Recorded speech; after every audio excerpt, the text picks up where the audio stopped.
Galatea hold many fierce creatures. Some with 2 legs and others with 4. However, they are all proud and bold. For Galatea's essence nurtures these wild beings to be fearless, brave, and above all else, valorous. And this is the knightly code.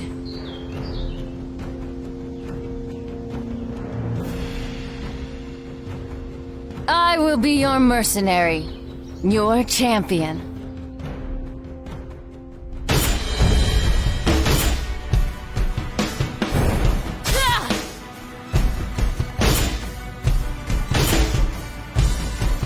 Wipe you from existence. Splinter your lines. I came, I saw, I smashed them all. Okay, so catching up on my series of hero analysis, the next hero released after Hattori Hanzo was another Guardian hero, Epona, who is a fighter just like he is. So let's look at her skills. Looking at her ultimate, De Victus, it's where she retreats to the end of your field and charges forward to the enemy's end of the field.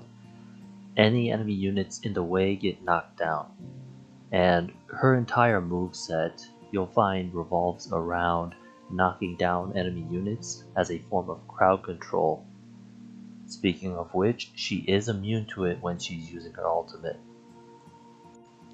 She has 2 active skills, Surprise Strike and Ground Slam, both of which involve, as I said before, knocking enemy units down, and there's some sort of secondary effect. For Surprise Strike, she gets a little bit of health regen, and with Ground Slam, she follows up with another attack on the knockdown unit. And as a bonus, enemy units that are near will get knocked down as well. And her passive skill, Killer Instinct, is a way to supplement her knockdown effects from her ultimate and her active skills, especially Ground Slam, because Ground Slam follows up with another attack on the enemy unit when it's already knocked down, so Killer Instinct will already improve that second follow-up attack damage. Taking a look at her iconic weapon effects, 1 through 300 all has to do with improving her damage reduction as long as she's within melee range. So at least that mitigates some of the damage she'll be facing when she hits the frontline heroes. I don't know if she'll be fast enough to reach the backline heroes. My first thought goes to, what if Amaterasu starts wailing on her if those 2 formations were to fight each other. Anyway, the 400 skill, it's so-so. I mean, it depends on an enemy hero getting killed. 500 is the good skill because it's a guaranteed crit if she inflicts her knockdown effect.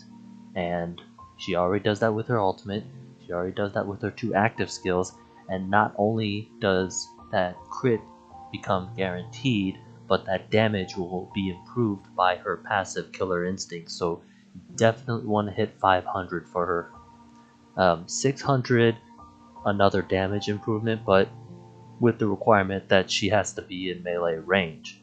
If she's one-on-one, great attack. If more, then she'll have to have less of an attack boost, but she gets more defense. So ideally, she'd want to be up against both the frontline heroes if someone's running a 2-3 formation.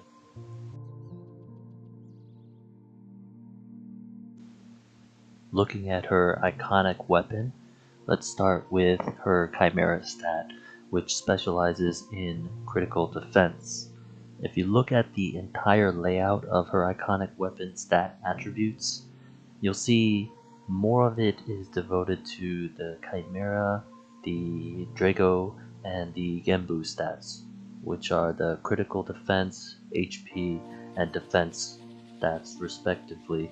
She doesn't focus so much on the Baihu attack or the Anka critical attributes.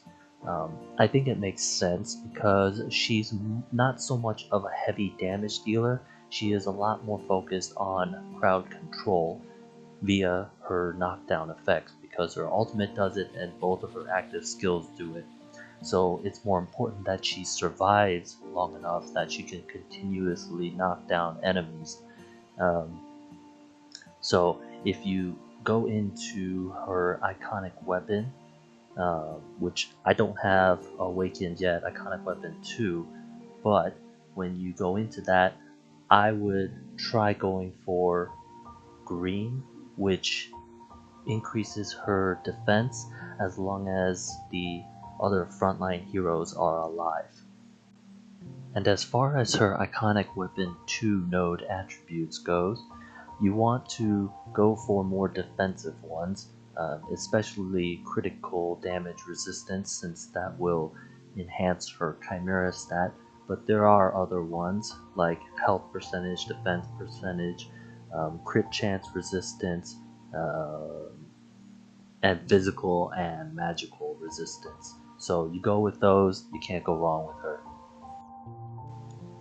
Now let's talk about Epona's performance in PvP and PvE. Within Champions Arena, when she first came out, I did see her replace the position of Chiron in one of the meta teams, where it consisted of Leonidas, Prometheus, Nuwa, Nagakanya, and then there was the one DPS hero, which was usually Chiron before, but now I had seen Epona there. Not so much DPS, just more extra crowd control to supplement Nuwa and Nagakanya, and it turned Prometheus more into the secondary DPS rather than a support role if there was Chiron. And I didn't mention this in the Hanzo video, but you can also put Hattori Hanzo there as well.